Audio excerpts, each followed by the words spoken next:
Hi guys, welcome back to my channel. ಇನ್ನು ಯಾರು ನನ್ನ ಚಾನಲ್ ಸಬ್ಸ್ಕ್ರೈಬ್ ಮಾಡ್ಕೊಂಡಿಲ್ಲೋ ಎಲ್ಲರೂ ಸಬ್ಸ್ಕ್ರೈಬ್ ಮಾಡ್ಕೊಳ್ಳಿ, ಹಾಗೆ ಸಪೋರ್ಟ್ ಮಾಡಿ guys. Hi guys, welcome back to my channel. ನಾನು ನಿಮ್ಮೆಲ್ಲ ಮಾತಾಡ್ತಾ ಇರೋದು. ಇವತ್ತು ಬೆಳಗ್ಗೆನೇ ಬೇಗ ಎದ್ದು ಕೆಲಸ ಮಾಡ್ತಾಯಿದ್ದೀನಿ. ಏನಪ್ಪ ಅಂತ ಹೇಳಿದ್ರೆ ಹಸ್ಬೆಂಡ್ ಬರ್ತಡೇ, ಹಾಗೆ ಊರಲ್ಲಿ ಜಾತ್ರೆ ಇತ್ತು ನಮ್ಮೂರಲ್ಲಿ. ಹಂಗಾಗಿ ನಾನು ಕೂಡ ಬೆಳಗ್ಗೆ ಎದ್ದು ಬೇಗನೆ ಕೆಲಸ ಮಾಡ್ತಾಯಿದ್ದೀನಿ. ನಾನು ಹಾಕಿರೋ ರಂಗೋಲಿ ಈ ಥರ ಇತ್ತು. ಇಷ್ಟ ಆಗಿದ್ರೆ ಒಂದು ಲೈಕು, ಶೇರು, ಕಮೆಂಟ್ ಮಾಡಿ. ಅದಾದಮೇಲೆ ನಮ್ಮೂರ ಜಾತ್ರೆ ಹೇಗೈತೆ ಅಂತ ನೋಡಿ ಎಂಜಾಯ್ ಮಾಡಿ. ನಾನು ಕೂಡ ಖುಷಿ ಪಡ್ತಾ ಇದ್ದೀನಿ. ಇವತ್ತಿನ ವ್ಯೂಸ್ ಈ ಥರ ಇತ್ತು. ಬೆಳಗ್ಗೆ ಸೂರ್ಯ ಹುಟ್ತಾ ಇರೋದು. ಬೆಳಗ್ಗೆನೇ ಎದ್ದು ನಾನು ಫ್ರೆಶ್ ಅಪ್ ಆಗಿ ದೇವ್ರ ಪೂಜೆ ಮಾಡಿ ಜಾತ್ರೆಗೆ ಹೋಗೋಣ ಅಂತ ಹೊಂಟಿದ್ದೀವಿ.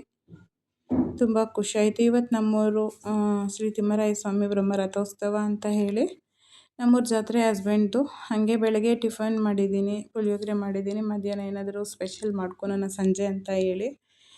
ನನ್ನ ಮಕ್ಳಿಗೆ ಪುಳಿಯೋಗರೆ ಅಂದರೆ ತುಂಬ ಇಷ್ಟ. ಇವತ್ತಿನ ಬ್ಲಾಗ್ ಫುಲ್ಲು ಎಂಡ್ವರೆಗೂ ನೋಡಿ. ಎಲ್ಲರೂ ಕೂಡ ಇಷ್ಟ ಆಗಿದ್ರೆ ಒಂದು ಲೈಕು, ಶೇರು, ಕಮೆಂಟ್ ಮಾಡಿ. ನಮ್ಮೂರ ಜಾತ್ರೆ ನೋಡಿ ಬನ್ನಿ ಬಾಸ್.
ಗಾಯ್ಸ್, ಇವತ್ತು ನಾನು ಜಾತ್ರೆ ಎಲ್ಲ ಮುಗಿಸ್ಕೊಬಂದು ಒಂದು ಸಾರಿ ಬೇಗ ಕುಚ್ಚಾಕೋದಿತ್ತು. ಹಾಗಾಗಿ ಸಾರಿ ಕುಚ್ಚಾಕ್ಬಿಟ್ಟು ಸ್ವಲ್ಪ ಮಲ್ಕೊಳೋಣ ಅಂತ ಮಲಗಿ ಎದ್ಬಿಟ್ಟು 7:45 ಆಗಿತ್ತು ಸಂಜೆ.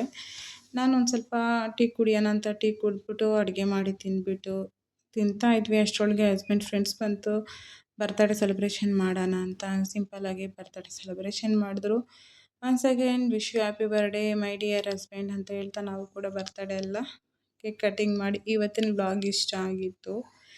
ಇಷ್ಟ ಆಗಿದ್ರೆ ಒಂದು ಲೈಕು ಶೇರು ಕಮೆಂಟ್ ಮಾಡಿ. ಏನಂದರೆ ಸ್ಪೆಷಲ್ ಏನು ಮಾಡೋಕ್ಕಾಗಲ್ಲ, ಯಾಕಂದರೆ ಊರಲ್ಲಿ ಜಾತ್ರೆ ಇತ್ತು. ಹಂಗಾಗಿ ನಾನ್ ವೆಜ್ ಏನು ಮಾಡೋಕ್ಕಾಗಲ್ಲ, ಸ್ವೀಟ್ ಮಾತ್ರ ಮಾಡೋಕ್ಕಾಗೋದು. ಲೈಕು ಶೇರು ಕಮೆಂಟ್ ಮಾಡಿ. Thank you for watching.